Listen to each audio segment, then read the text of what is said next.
So, welcome back again, guys. This is me, Spot. Ching, ching, ching, ching. So, nanato dali sa Palm Tails. Wait lang.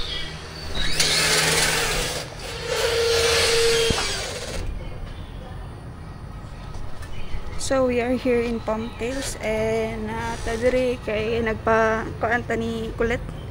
Nagpa-groom. Kay taas na kaya ang buhok. So, si Kulit tara diri.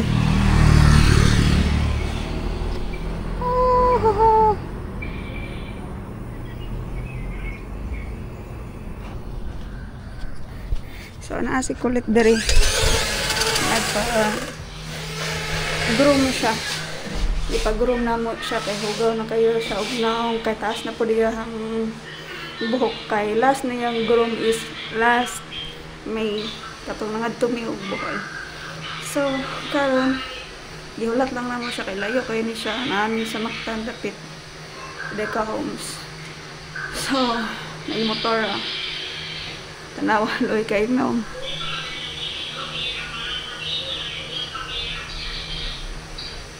Pero limpi na siya. So it's been a while. Isa ka bulan naman guro ni Agi. So karon gawas lang ka sama diri. So mao na siya, guys. It's been a while. It's really been a while.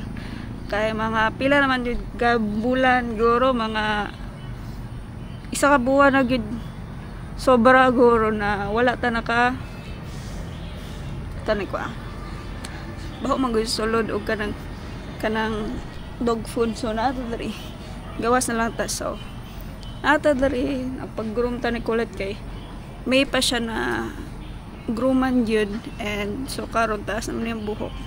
Ato siyang gupitan kay para dili pud init kay dili ba siya kasulod sa kwarto no or sa balay kay dili man pwede si Kulit na musulod sa balay kay si Mayang na apod siya iyahang si Maldita ba na apod siya iyahang sinus, so dili siya pwede. Wait lang.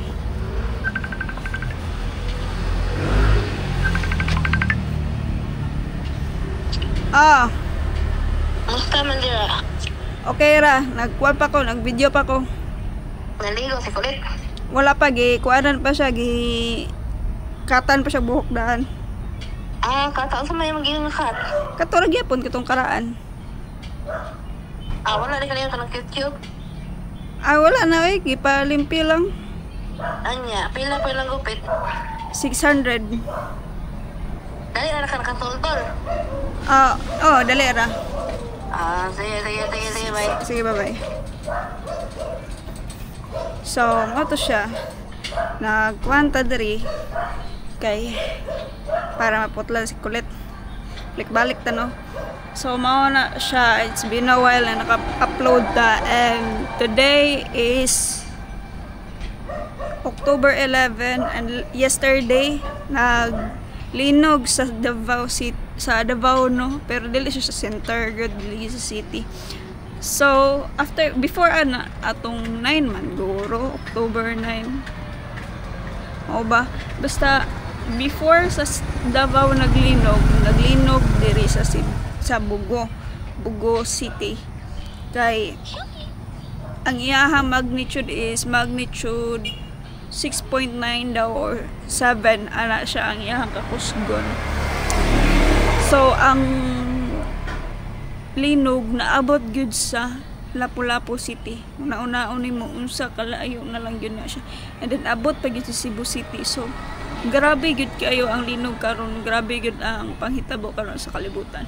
So I hope sa mga nananawa sa mga nanonood nito, sana stay safe kayo at saka palaging maging handa kasi hindi natin alam kung ano yung mangyayari sa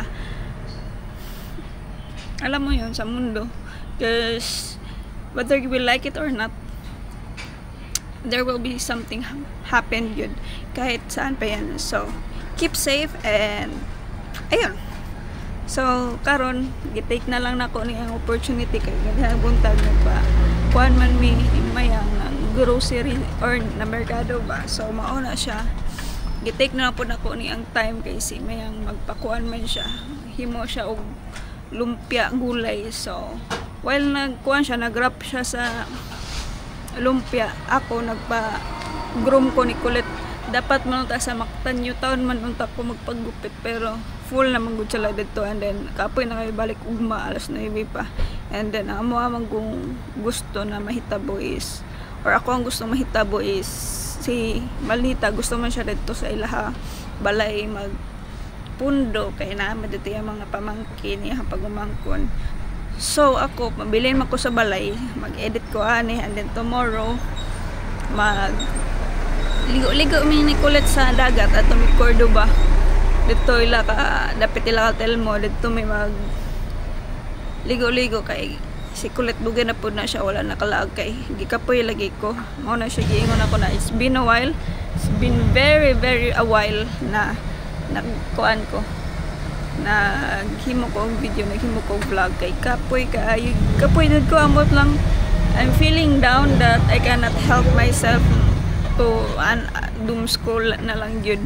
So that is why ako ang gihimo is that gipahubas lang sana ko ako ang kakapoy or ako ang kalaay or ako sa bana siya, ambot lang depression ba ni siya, basta ako lang siyang gipahubas ba, ako siyang ipakalma. And then karon nag video ta, so gagahapon ato rin camera karon nagigamit is Action 5 Pro, and I'm very happy to change from DJI Pocket 3 to DJI Action 5 Pro. Kay big change kay siya, kay pwede nimo siya o kuan ba, since it's an action camera, meaning pwede nimo siya maragid-ragid o gamit.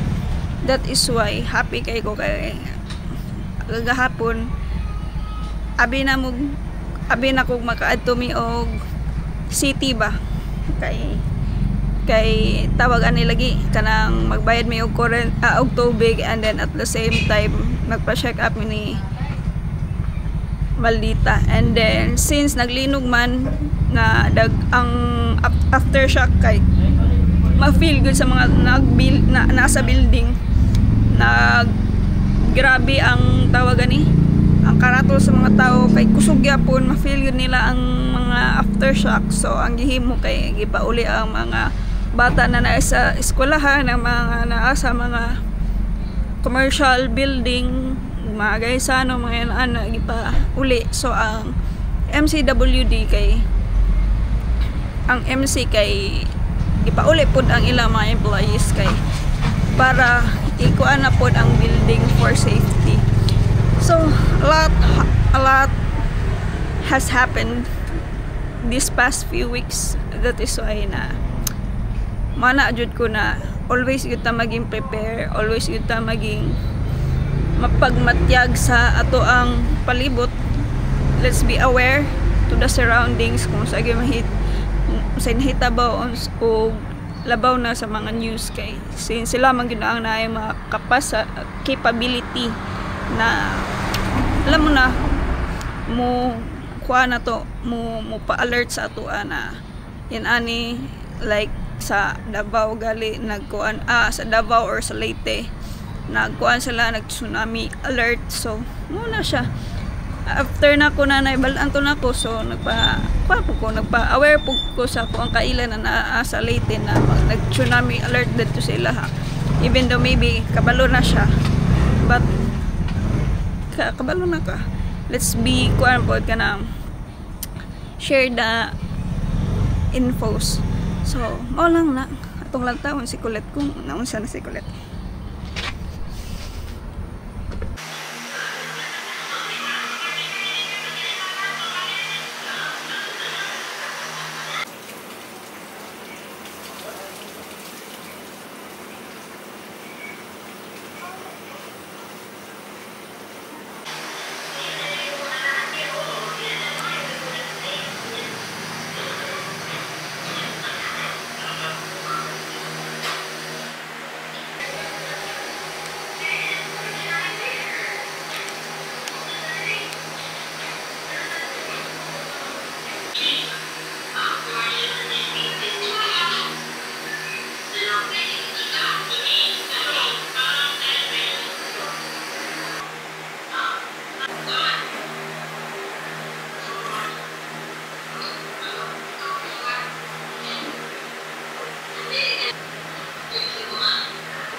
bayi kayo silang tawag kaya buhok. Paras kayo sa kinalunggan.